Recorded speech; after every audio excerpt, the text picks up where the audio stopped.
Meantime, let's bring in Lisa Boothe, the host of The Truth with Lisa Boothe podcast and a Fox News political analyst, and Mark Penn, former Clinton advisor and pollster, now CEO of Stagwell. Thank you both for coming on. Very quickly to what the former president was saying there, Mark Penn, about Kamala Harris not attending the Al Smith dinner last night. You're a pollster, you run numbers. Was it a mistake, or does it really not matter in the end?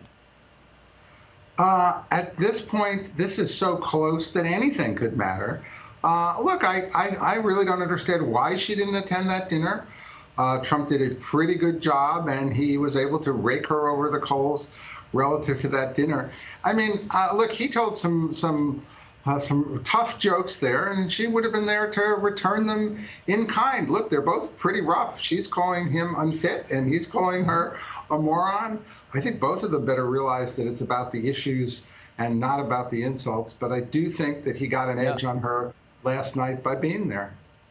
Yeah, would have been a good face-off. Meantime, here's a new Trump ad. Lisa Boothe hammering her, Kamala Harris, on her electric vehicle mandate. He said this following. Watch. Harris's push requiring electric only is failing big, and Michigan auto workers are paying the price. Massive layoffs already started. It's an issue, Lisa, across the country, but it's a bigger issue in Michigan. Huge issue in the state of Michigan. And look, Trace, I think what we're seeing right now is the honeymoon period is over for Kamala Harris. She is flatlining, and Donald Trump is ascending. And look at another blue wall state of Pennsylvania as evidence. You have Democrat Senator Bob Casey there tying himself to Donald Trump in an ad right now on the issue of trade. Look, if you're a political candidate, you don't tie yourself to something that is unpopular. Now, he's fraudulent with the ad because he's voted with Biden and Harris 98.5% of the time. But look at the rest of the data. You look at polling right now. Donald Trump is running ahead nationally than where he was in 2020 by over 7 points, 5.5%. Running ahead of where he was in 2016. He's ahead in all the battleground states and the real clear politics average. And you also look at the behavior of the candidates as well, Trace. She's trying to shore up her political base with black voters. Donald Trump's entering into blue states. And I want to pick up where Lisa talked about polling there, Mark Penn, because the Michigan on key poll issues, let's look at the rundown. You have the economy, the president is up by 6. Inflation, the president is up by 10. Former president is up by 10. Immigration, former president up by 13. Interesting, he's up 49-43 on the economy, Mark Penn. Housing affordability, it flipped. She's up 49-43. What do you make of the numbers? Well, I make it the fact that we are not going to learn from polling who's going to win. Clearly, her momentum's been stopped. It's close.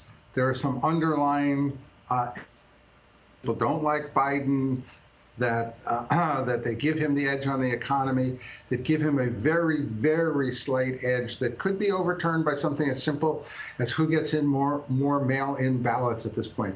But if you look at it, she's winning on issues like abortion. She's going to win on housing affordability because she's been hitting that. He's winning on the economy and immigration. They both have about equal personal ratings here. This is as close a race as I have ever seen in my life. It's a nail-biter. Lisa, I've got 15 seconds, and I got to go to break. Well, I think it's a testament to him, his strength as a candidate. I mean, she's outspending him 2.5 to 1 in paid media. You look at the majority of the media has been solidly behind Kamala Harris, giving him 89% of negative coverage. He's faced 2 assassination attempts. And the guy is not only standing, but he is potentially on track to win on November 5th. It's pretty remarkable. Lisa Boothe, Mark Penn, thank you both. Hey, Sean Hannity here. Hey, click here to subscribe to Fox News YouTube page and catch our hottest interviews and most compelling analysis. You will not get it anywhere else.